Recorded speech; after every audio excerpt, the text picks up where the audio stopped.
3 اشخاص تھے جو جنگ تبوک میں حضور اکرم صلی اللہ علیہ وسلم کے ساتھ شامل نہ ہو سکے۔ ان میں سے ایک ہلال ابن امیہ، کعب ابن مالک اور مرارہ ابن ربیع، یہ تینوں اشخاص تھے۔ جب حضور اکرم صلی اللہ علیہ وسلم جنگ تبوک سے واپس آئے تو انہوں نے سچ بیان کیا۔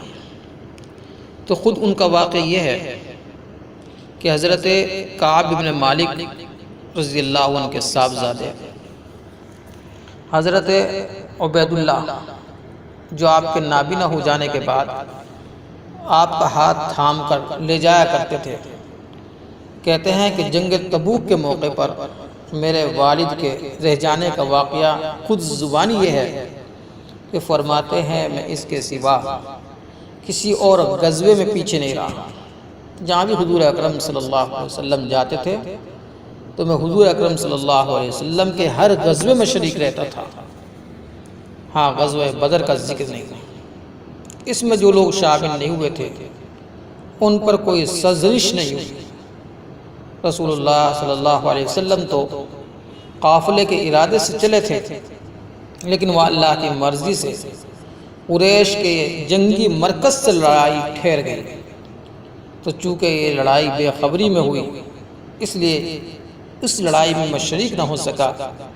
اس کے بجائے الحمدللہ میں لیلۃ العقبہ میں رسول اللہ صلی اللہ علیہ وسلم کے ساتھ تھا، جبکہ ہم نے اسلام پر موافقت کی تھی، اور میرے نزدیک تو یہ چیز بدر سے بھی زیادہ محبوب ہے، گو بدر کی شہرت لوگوں میں بہت زیادہ ہے۔ اچھا، اب غزوہ تبوک کی غیر حاضری کا واقعہ سنیے۔ اس وقت مجھے جو آسانی اور قوت تھی وہ اس سے پہلے کبھی میسر نہ آئی تھی۔ اس وقت میرے پاس 2 اونٹنیاں تھیں۔ حضور صلی اللہ علیہ وسلم جس غزوے میں جاتے توریا کرتے، یعنی ایسے الفاظ کہتے کہ لوگ صاف مطلب نہ سمجھیں، لیکن چونکہ اس وقت موسم سخت گرم تھا، سفر بہت دور دراز کا تھا، دشمن بڑی تعداد میں تھا، پس آپ صلی اللہ علیہ وسلم نے مسلمانوں کے سامنے اپنا مقصد صاف صاف واضح کر دیا۔ وہ پوری تیاری کر لیں۔ حضرت صلی اللہ علیہ وسلم کے ساتھ اس وقت مسلمانوں کی تعداد بھی اتنی زیادہ تھی کہ رجسٹر میں ان کا نام نہ آ سکے۔ بس کوئی باز پرس نہ تھی، جو بھی چاہتا کہ میں رک جاؤں وہ رک سکتا تھا۔ حضور اکرم صلی اللہ علیہ وسلم پر اس کا رکنا مخفی رہ سکتا تھا۔ ہاں، اللہ کی وحی آ جائے تو یہ اور بات ہے۔ اس لڑائی کے سفر کے وقت پھل پکے ہوئے تھے، سائے بڑے ہوئے تھے، مسلمان صحابہ اور خود حضور اکرم صلی اللہ علیہ وسلم تیاریوں میں مصروف تھے۔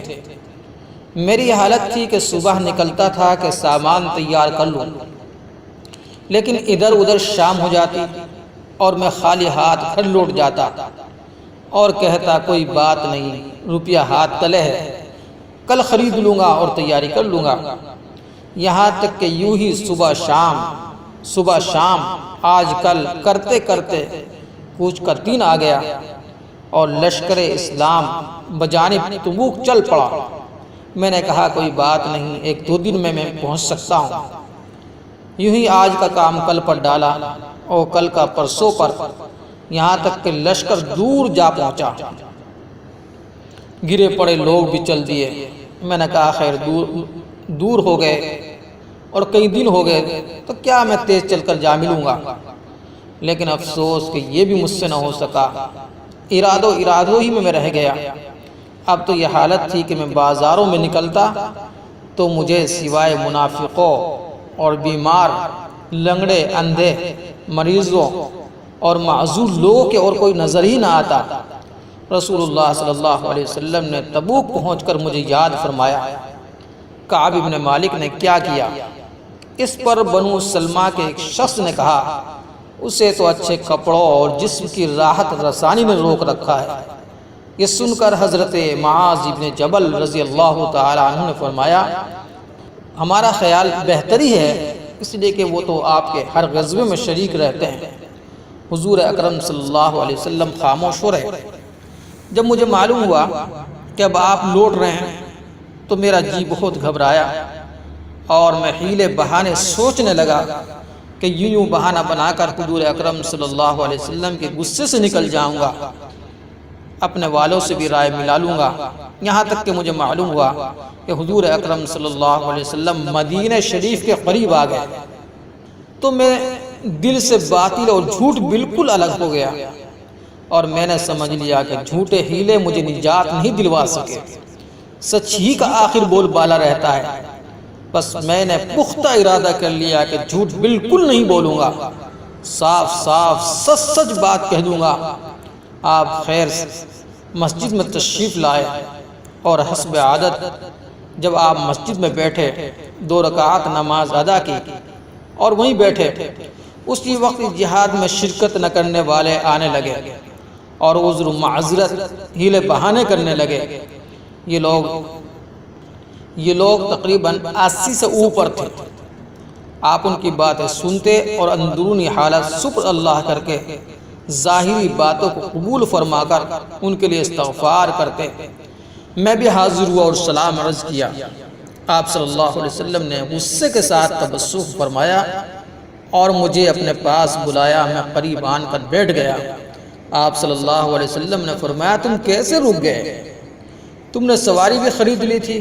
میں نے کہا، یا رسول اللہ، اگر آپ کے سوا کسی اور کے پاس میں بیٹھا ہوتا تو 20 باتیں بنا لیتا۔ بولنے میں اور باتیں بنانے میں کسی سے پیچھے نہیں ہوں، لیکن میں جانتا ہوں کہ آج اگر جھوٹ سچ ملا کر آپ کے غصے سے میں آزاد ہو بھی گیا تو ممکن ہے کہ اللہ تعالیٰ آپ کو اس حقیقت حال سے مطلع فرما دیں، پھر مجھ سے ناراض کر دیں۔ آج میری سچ کی بنا پر اگر آپ مجھ سے بگڑ بھی گئے میری سچائی کی وجہ سے تو اللہ تعالیٰ آپ کو مجھ سے پھر خوش کر دے گا۔ حضور اکرم صلی اللہ علیہ وسلم، سچ تو یہ ہے واللہ مجھے کوئی عذر نہ تھا، مجھے اس وقت جو آسانی اور فرصت تھی اتنی تو کبھی اس سے پہلے میسر بھی نہیں ہوئی تھی۔ آپ صلی اللہ علیہ وسلم نے فرمایا، تو سچا ہے، اچھا تم جاؤ، اللہ تعالیٰ ہی تمہارے بارے میں جو فیصلہ کرے گا وہی ہوگا۔ میں کھڑا ہو گیا۔ بنو سلمہ کے چند شخص بھی میرے ساتھ ہی اٹھے اور ساتھ ہی چلے اور مجھ سے کہنے لگے، اس سے پہلے تو تم سے کبھی کوئی اس قسم کی کوئی خطا نہیں ہوئی تھی، لیکن عجب ہے تم نے کوئی عذر معذرت پیشی نہیں کی جیسے کہ اوروں نے کی۔ پھر حضور اکرم صلی اللہ علیہ وسلم تمہارے لیے استغفار کرتے تو تمہیں یہ کافی تھا۔ الغرض کو اس طرح یہ لوگ میرے پیچھے پڑے کہ مجھے خیال آنے لگا کہ پھر واپس جاؤں اور حضور اکرم صلی اللہ علیہ وسلم کے سامنے اپنی پہلی بات کو جھٹلا کر کوئی حیلہ غلط سلط میں پیش کر دوں۔ پھر میں نے پوچھا، کیوں جی، کوئی اور بھی میرا جیسا ہے اس معاملے میں؟ انہوں نے کہا، ہاں 2 شخص اور ہیں، انہوں نے بھی وہی جواب ملا ہے جو تمہیں ملا ہے۔ میں نے کہا، وہ کون ہیں؟ انہوں نے جواب دیا، مرارہ ابن ربیع عامری اور ہلال ابن امیہ ہے۔ ان دونوں صالح اور نیک بدری صحابیوں کا نام جب میں نے سنا تو مجھے پورا اطمینان ہو گیا اور گھر چلا گیا۔ حضور اکرم صلی اللہ علیہ وسلم نے ہم تینوں سے کلام کرنے سے مسلمانوں کو روک دیا۔ لوگ ہم سے الگ ہو گئے، کوئی ہم سے بولتا چالتا بھی نہ تھا، یہاں تک کہ مجھے تو اپنے وطن پر ایسا محسوس ہونے لگا جیسے میں پردیس میں ہوں، گویا کہ میں یہاں کی کسی چیز سے واقف ہی نہیں ہوں۔ 50 راتیں ہم پر اسی طرح گزر گئی۔ وہ 2 بدری بزرگ تو تھک ہار کر اپنے اپنے مکان میں بیٹھ گئے، باہر اندر آنا جانا بھی انہوں نے چھوڑ دیا۔ میں ذرا زیادہ تیز تھا، لہذا میں نے مسجد میں آنا جانا نہیں چھوڑا۔ میں مسجد میں نماز کے لیے ضرور جاتا، نہ بازاروں میں جانا میں نے ترک کیا۔ ہاں مجھ سے کوئی بولتا نہ تھا۔ نماز کے بعد جبکہ حضور اکرم صلی اللہ علیہ وسلم لوگوں کے مجمع میں تشریف فرما ہوتے تو میں آتا اور سلام کرتا، اپنے جی میں کہتا، میرے سلام کے جواب آپ صلی اللہ علیہ وسلم کے ہونٹ ہیلے بھی ہیں نہیں۔ پھر آپ کے قریب ہی کہیں بیٹھ جاتا اور کنکھیوں سے آپ کو دیکھتا رہتا۔ جب میں نماز میں ہوتا تو آپ کی نگاہ مجھ پر پڑتی، لیکن جہاں میں آپ کی طرف التفات کرتا آپ میری طرف سے منہ موڑ لیتے۔ آخر اس ترک کلامی کی طویل مدت نے مجھے پریشان کر دیا۔ ایک روز میں اپنے چچا زاد بھائی ابو قتادہ کے پاس ایک باغ کی دیوار پھاند کر ان کے پاس گیا۔ مجھے ان سے بہت ہی محبت تھی۔ میں نے سلام کی لیکن واللہ انہوں نے جواب ہی نہ دیا۔ میں نے کہا ابو قتادہ تجھے اللہ کی قسم کیا تو نہیں جانتا کہ میں اللہ کے رسول صلی اللہ علیہ وسلم سے بے پناہ محبت رکھتا ہوں؟ اس نے خاموشی اختیار کی۔ میں نے دوبارہ انہیں قسم دی اور پوچھا، پھر بھی خاموش رہے۔ میں نے تیسری بات انہوں نے پھر قسم دی اور یہی سوال کیا۔ اس کے جواب میں وہ پھر بھی خاموش رہے اور فرمایا اللہ و رسولہ اعلم، اللہ اور اس کے رسول زیادہ جانتے ہیں۔ اور تو میں اپنے دل کو نہ روک سکا، میری دونوں آنکھوں سے آنسو بہنے لگے اور بہت غمگین ہو کر پھر دیوار پر چڑھ کر باہر نکل گیا۔ میں بازار میں جا رہا تھا۔ میں نے شام کے قبطی کو جو مدینے میں غلہ بیچنے آیا تھا یہ پوچھتے ہوئے کہ کوئی مجھے کعب ابن مالک کا پتہ بتا دے۔ لوگوں نے اسے میری طرف اشارہ کر کے بتایا۔ وہ میرے پاس آیا اور مجھے شاہ غسان کا خط دیا۔ میں لکھا پڑھا تو تھا ہی۔ میں نے پڑھا تو اس میں لکھا تھا، ہمیں معلوم ہوا ہے کہ تمہارے سردار نے تم پر ظلم کیا ہے۔ تم کوئی ایسے گرے پڑے آدمی نہیں ہو، تم یہاں دربار میں چلے آؤ، ہم ہر طرح کی خدمت گزاریوں کے لیے تیار ہیں۔ میں نے اپنے دل میں سوچا یہ ایک اور مصیبت اور من جانب اللہ یہ آزمائش ہے۔ میں نے جا کر چولہے میں اس رقعے کو جلا دیا۔ 40 راتیں جب گزر چکی تو میں نے دیکھا رسول اللہ صلی اللہ علیہ وسلم کا قاصد میرے پاس آ رہا ہے۔ اس نے آ کر آپ صلی اللہ علیہ وسلم کا پیغام پہنچایا، تم اپنی بیویوں سے علیحدہ رہو۔ میں نے پوچھا یعنی کیا طلاق دے دوں یہ کیا کروں؟ اس نے کہا نہیں طلاق نہ دو لیکن ان سے ملو مت۔ میرے دونوں ساتھیوں کے پاس بھی یہ پیغام پہنچا۔ میں نے تو اپنی بیوی سے کہہ دیا کہ تم اپنی میکے چلی جاؤ اور وہیں رہو جب تک کہ اللہ اس امر کا فیصلہ نہ کر دے۔ ہاں حضرت ہلال ابن امیہ کی بیوی نے آن کر رسول اللہ صلی اللہ علیہ وسلم سے کہا کہ میرے خاوند بہت بوڑھے ہیں، کمزور بھی ہیں، گھر میں کوئی خادم بھی نہیں ہے، اگر آپ اجازت دیں تو میں ان کا کام کاج کر دیا کرو۔ آپ صلی اللہ علیہ وسلم نے فرمایا اس میں کوئی حرج نہیں ہے لیکن تم اس سے مل نہیں سکتی۔ انہوں نے کہا واللہ ان میں تو حرکت کی سکت ہی نہیں، اور جب سے یہ بات پیدا ہوئی ہے تب سے لے کر آج تک ان کے آنسو تھمے ہی نہیں۔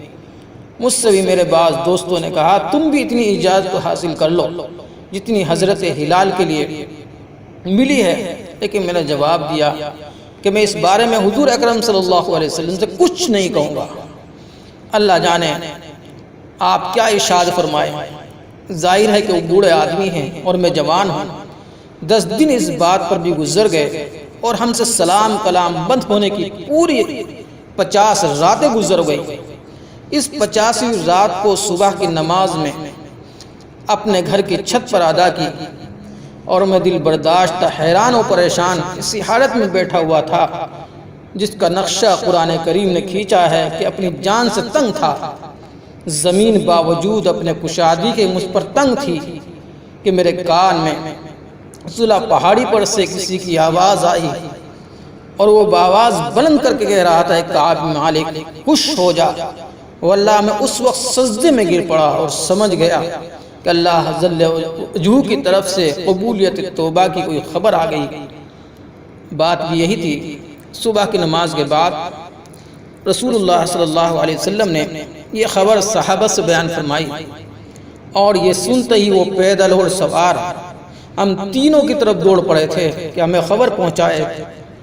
ایک صاحب تو اپنے گھوڑے پر سوار ہو کر میری طرف خوشخبری لیے ہوئے آ رہے تھے، لیکن اسلم کے ایک صاحب نے دوڑ کر پہاڑ پر چڑھ کر بلند آواز میں میرا نام لے کر مجھے خوشخبری پہنچائی۔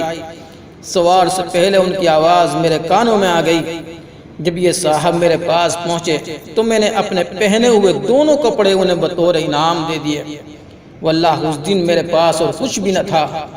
2 کپڑے اور ادھار لے کر میں نے پہنے اور حضور اکرم صلی اللہ علیہ وسلم کی خدمت میں حاضر ہونے کے لیے گھر سے نکلا۔ راستے میں جوک در جوک لوگ مجھ سے ملنے لگے اور مجھے میری توبہ کی بشارت اور مبارکباد دینے لگے کہ اللہ تعالیٰ کا تمہاری توبہ کو قبول فرما لینا، یہ تمہیں مبارک ہو۔ میں جب مسجد میں پہنچا تو رسول اللہ صلی اللہ علیہ وسلم تشریف فرما تھے اور دیگر صحابہ بھی حاضر حضور اکرم صلی اللہ علیہ وسلم کے پاس تھے۔ مجھے دیکھتے ہی حضرت طلحہ ابن عبداللہ رضی اللہ تعالیٰ عنہ کھڑے ہو گئے اور دوڑتے ہوئے آگے بڑھ کر مجھ سے مصافحہ کیا اور مجھے مبارکباد دی۔ مہاجرین میں سے سوائے ان کے اور کوئی صاحب کھڑے نہیں ہوئے۔ حضرت کعب حضرت طلحہ کی اس محبت کو ہمیشہ ہی اپنے دل میں لیے رہے۔ جب میں نے جا کر رسول اللہ صلی اللہ علیہ وسلم سے سوال کیا اور سلام کیا، اس وقت آپ کے چہرے مبارک کی رگیں خوشی سے چمک رہی تھی۔ آپ نے فرمایا کعب، تم پر تمہاری پیدائش سے لے کر آج تک آج جیسا خوشی کا دن کبھی نہیں گزرا۔ میں نے کہا یا رسول اللہ صلی اللہ علیہ وسلم، اللہ یہ خوشخبری آپ کی طرف سے یا اللہ جل شانہ کی طرف سے؟ آپ صلی اللہ علیہ وسلم نے فرمایا نہیں بلکہ اللہ کی طرف سے ہے۔ حضور اکرم صلی اللہ علیہ وسلم کو جب کوئی خوشی ہوتی تو آپ کا چہرہ مثل چاند کے ٹکڑے کی چمکنے لگ جاتا اور ہر شخص چہرے مبارک کو دیکھتے ہی پہچان لیا کرتا تھا۔ میں نے آپ صلی اللہ علیہ وسلم کے پاس بیٹھ کر عرض کیا یا رسول اللہ، میں نے نظر مانی ہے کہ اللہ تعالیٰ میری توبہ قبول فرمائے، تو میرا سب مال اللہ کے نام صدقہ ہے، اس کے رسول کے سپرد ہے۔ آپ نے فرمایا تھوڑا بہت مال اپنے پاس رکھ لو، یہی تمہارے لیے بہتر ہے۔ میں نے کہا جو حصہ میرے خیبر میں ہے وہ تو میرا رہا اور باقی یہ اللہ کی خیرات کے لیے ہے۔ یا رسول اللہ صلی اللہ علیہ وسلم، میری نجات کا ذریعہ میرا سچ بولنا ہے۔ میں نے یہ بھی نظر مانی ہے کہ باقی زندگی بھی سوائے سچ کے کوئی کلمہ زبان سے نہیں نکالوں گا۔ میرا ایمان ہے سچ کی وجہ سے جو نعمت اللہ تعالیٰ نے مجھے عطا فرمائی ہے وہ کسی مسلمان کو نہیں ملی۔ اس وقت سے لے کر آج تک الحمدللہ میں نے کبھی جھوٹ نہیں بولا، اور جو عمر باقی ہے اس میں بھی اللہ تعالیٰ سے مجھے یہ امید ہے کہ اللہ رب العزت مجھے ہمیشہ سچ بولنے کی توفیق عطا فرمائے۔ اسلام کی نعمت کے بعد مجھ پر اللہ کی بڑی نعمت یہ بھی ہے، میں نے اس دن رسول اللہ صلی اللہ علیہ وسلم کے سامنے کوئی جھوٹ بات نہیں کہی، جیسا کہ اوروں نے جھوٹی باتیں بنائی، ورنہ میں بھی ان کی طرح ہلاک ہو جاتا۔ ان جھوٹے لوگوں کو کلام اللہ شریف میں بہت ہی برا کہا گیا۔ ایمان والو، تم اللہ سے ڈرو اور صادقین میں ہو جاؤ۔ افسوس کا مقام یہ ہے کہ آج ہمارا پورا معاشرہ کذب اور جھوٹ اور دغا بازی کو بڑی فہم و فراست کا ذریعہ سمجھتا ہے، حالانکہ الصدق ینجی والکذب یہلک، سچائی نجات دیتی ہے اور کذب انسان کو ہمیشہ ہلاک کرتا ہے۔ اور اس سے بڑی اور کیا بات ہو سکتی ہے کہ اللہ تبارک و تعالی نے لعنت کی اس شخص پر جو جھوٹ بولے، لعنت اللہ علی الکاذبین۔ لہذا اس واقعے سے ہمیں سبق ملتا ہے، انسان کے حالات کچھ بھی ہو، بظاہر ایسا لگ رہا ہو کہ ہمیں بڑا خسارہ ہے، بڑا نقصان ہو جائے گا، ہماری ناک کٹ جائے گی، عزت ناموس ختم ہو جائے گی، لیکن ہمیں کبھی بھی سچ کا دامن نہیں چھوڑنا چاہیے، بلکہ ہمیشہ سچ کا دامن پکڑنا چاہیے، اس لیے کہ اسی میں انسان کی نجات ہے، اور جھوٹ، دغا بازی اور فریب میں انسان ہمیشہ خسارہ اور نقصان میں ہے۔